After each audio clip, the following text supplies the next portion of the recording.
4, 3, 2, 1.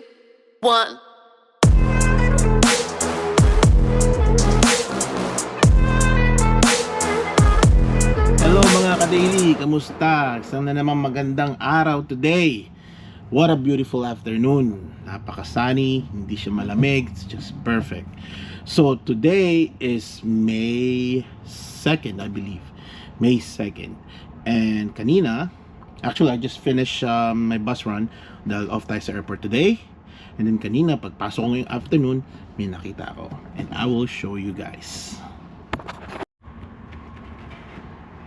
Yun, oh. Brand new Thomas na bus.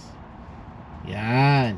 Sa mga hindi nakakaalam guys, is yan ang pinaka bus na gusto kong i-drive, Thomas. Yan ang una kong bus.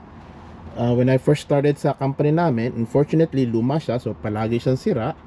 And then nagpa-request ako ng mas bagong bus, which is itong Bluebird Vision. Pero compare this bus sa bus na yan, mas masarap yan i-drive kasi Freightliner base siya.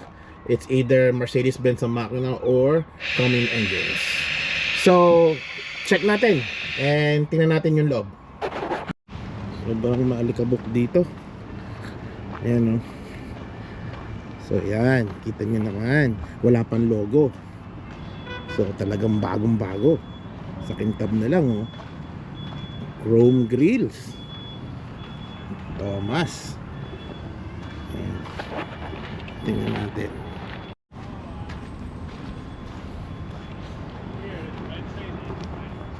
Yan, yun ang bus ko, Bluebird Vision. And ito yung yan, oh. Love, ito yung emergency exit nya.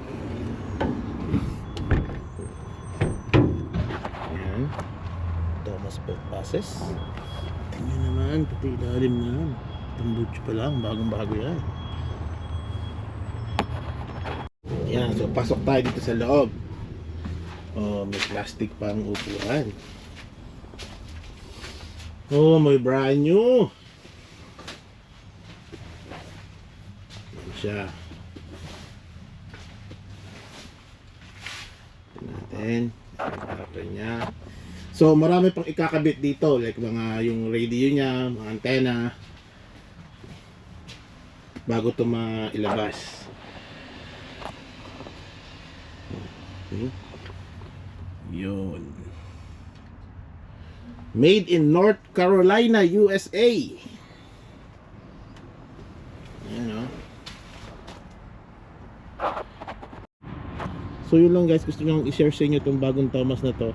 Bihira lang kami magkamero ng Thomas, kaya nagulat din ako nung nakita ko to. Ayan. Kalimitan ng bus namin dito is Bluebird or International.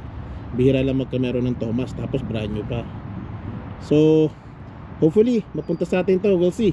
Update ko kayo pag may answer na yung boss natin. Ayan.